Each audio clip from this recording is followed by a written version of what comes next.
नमस्कार, आपण बघत आहात CTV न्यूज. नजर प्रत्येक बातमीवर. हिंदी आणि मराठी भाषेत बातम्या प्रसारित करणारे जिल्ह्यातील एकमेव channel. Sponsored by Sukhkarta associates. आणि आता पाहूया गेल्या 24 तासातील बातम्या पटापट. ब्रह्मपुरी शहराजवळील माहेर येथून वर्धा जिल्ह्यात चना कापायला गेलेल्या 17 महिला काम आटपून परत येत असताना त्यांच्या टाटा सुमो वाहनाचा अपघात झाला. या अपघातात 3 महिलांचा घटनास्थळीच मृत्यू झाला, तर एक महिला उपचाराकरिता नेत असताना दगावली. या अपघातात सुमो चालकासह 13 महिला गंभीर जखमी असून त्यांच्यावर उपचार सुरू आहे.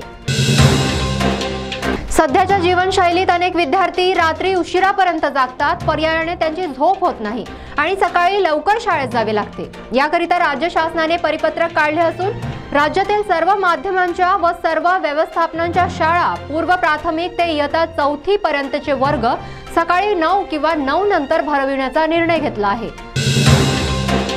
बल्लारपूर येथे नव्यानेच रुजू झालेले ठाणेदार आसिफ रजा यांनी रुजू होताच कामाचा धडाका लावला असून बल्लारपूर शहरातील मोबाईल दुकानातून मोबाईल चोरीचा छडा अवघ्या 4 तासात लावून आपल्या कार्यकुशलतेची चुणूक शहरवासियांना दाखवली.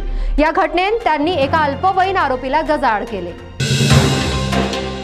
बाप आणि मुलीच्या पवित्र नात्याला कलंक लावल्याची क्लेशदायक घटना बीड जिल्ह्यात उघडकीस आली. एका नराधाम पित्याने आपल्या पोटच्याच 14 वर्षीय मुलीवर वारंवार अत्याचार केल्याचे उघडकीस येताच समाजमन सुन्न झाले आहे. पीडित मुलीचे पोट दुखत असल्याची तक्रार तिने आईकडे केली.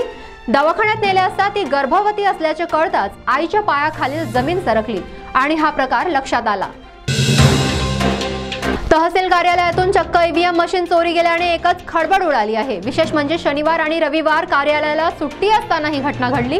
त्याचे गंभीर परिणाम उपविभागीय अधिकारी, तहसीलदार आणि उपविभागीय पोलीस अधिकाऱ्यांना भोगावे लागले.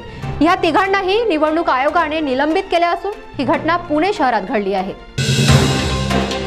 गडचिरोली चिमूर क्षेत्राचे खासदार अशोक नेते यांनी एका पत्रपरिषदेत बोलताना सांगितले की वडसा ते गडचिरोली या रेल्वे मार्गाकरिता 322 कोटी रुपये मंजूर झाले असून नुकत्याच सादर झालेल्या बजेटमध्ये पुन्हा 120 कोटी रुपये मंजूर झाले आहेत.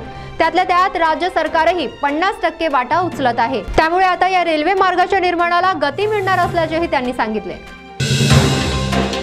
महाराष्ट्र शासनाची उपजिल्हा रुग्णालयाची रुग्णवाहिका शंकरपूर मार्गे रुग्णाला सोडून चिमूर येथे परत येत असताना चालकाचे वाहनावरील नियंत्रण सुटले आणि ही रुग्णवाहिका पलटी झाली. सुदैवाने या अपघातात जीवितहानी झाली नाही, परंतु या रुग्णवाहिकेत असलेले प्रवासी मात्र जखमी झाले आहेत. चालक हा नशेत असल्याने हा प्रकार घडला. त्यातल्या त्यात या रुग्णवाहिकेत 6 अवैध प्रवासी होते. चंद्रपूर शहरातून गडचिरोली जिल्ह्यात जाणारी अवैध दारू गडचिरोली पोलिसांनी पकडली. यात 2,50,000ची अवैध दारू होती. एका आलिशान वाहनातून ही दारू नेण्यात येत होती. तेव्हा ही तस्करी करणारा सूत्रधार नीरज मंडलवार सापड्याच्या काही अंतरावरच खाली उतरला आणि पोलिसांनी चालक मयूर बल्लंबार यास अटक केले.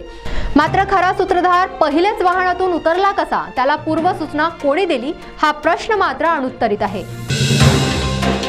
चंद्रपूर शहरात अस्वलीचा मुक्त संचार पुन्हा अनुभवास येत असून नागरिकांचे धाबे मात्र दणाणले आहे. 9 फेब्रुवारीला दुर्गापूर येथील शक्तीनगर कॉलनीत अस्वल आपल्या 2 पिल्लांसहित दिसल्याने येथील नागरिक भयभीत झाले आहेत. यापूर्वी सुद्धा भिवापूर वार्डात अस्वलीने धुमाकूळ घातल्याने नागरिकांना दुकानाचा आसरा घ्यावा लागला होता.